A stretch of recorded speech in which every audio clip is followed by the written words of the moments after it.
Hi, everybody. Thanks so much for joining us. Well, as you might know already, it is Hispanic Heritage Month. And did you guys know that it actually started back in 1968 for Lyndon B. Johnson?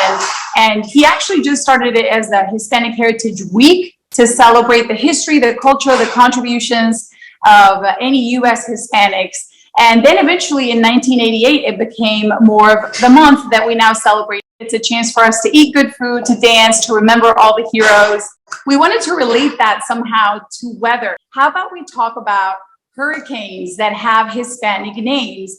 And this could be a cool topic also because sometimes people don't really realize that names don't come from the National Hurricane Center nor the National Weather Service. They come from the World Meteorological Organization. So we're going to talk a little bit about that and focus on some of the Hispanic names. So Matt, take it away. What is the WMO and how do they come up with the names? Yeah, the best way I think to liken the WMO to make it understandable is to consider it like the United Nations of weather. It's basically an assembly of representatives from each meteorological agency in each country. In our case, the National Weather Service.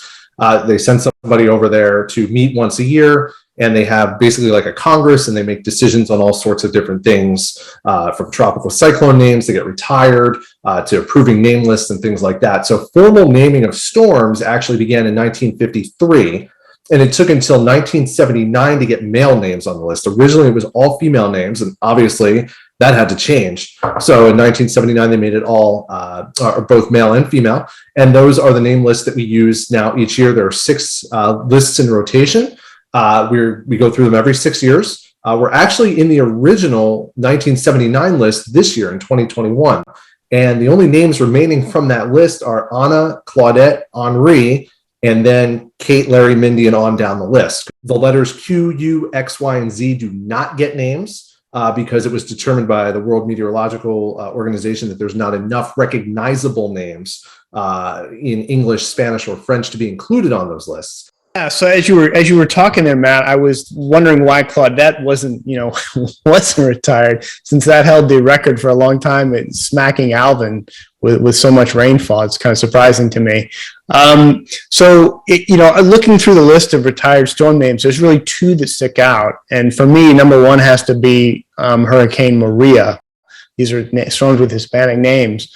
It was right after Harvey, so Houstonians may not remember it all that well since we had other things to focus on. But this was a Category 5 hurricane with 175 mile per hour winds, and it's the storm that hit Puerto Rico so hard.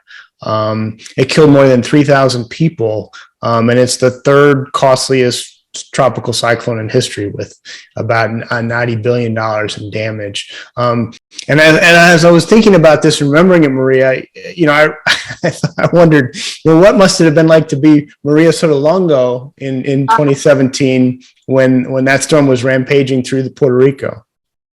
I mean, it was devastating. It's one of the times that you don't want to be named after something, and like you said, we had just all gone through Harvey, and then Irma had also hit Puerto Rico prior to Maria. So I was very aware, of course, all of us as meteorologists, we follow the storms, even though we were very much affected by Harvey. Yeah, Maria, the hurricane was horrific. It was devastating. I mean, I remember crying, watching all the horror in Puerto Rico as we were trying to deal with our stuff with Harvey. So I know another name that I was just saying is Irma. So maybe we can talk a little bit about that, Matt.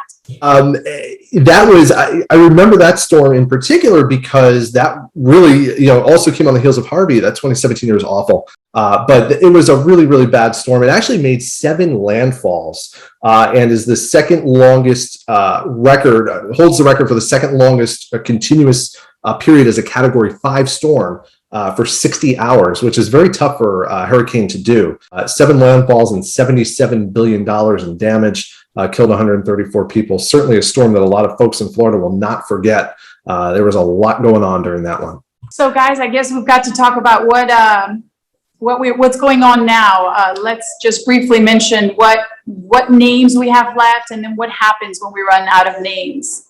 We're coming toward the end of hurricane season, and we are near the end of the list, actually, and we're down to, as of this weekend, Tropical Storm Victor, and we've only got one name left, and that's Wanda. For the most part, things look to wind down here over the next couple of weeks. Hopefully, we may still have a couple more storms. There may be something that tries to get going in the Western Caribbean, but would be most likely to end up staying well to the east of Houston. Certainly for Texas, our hurricane season is usually pretty much over with by now, with a couple of exceptions.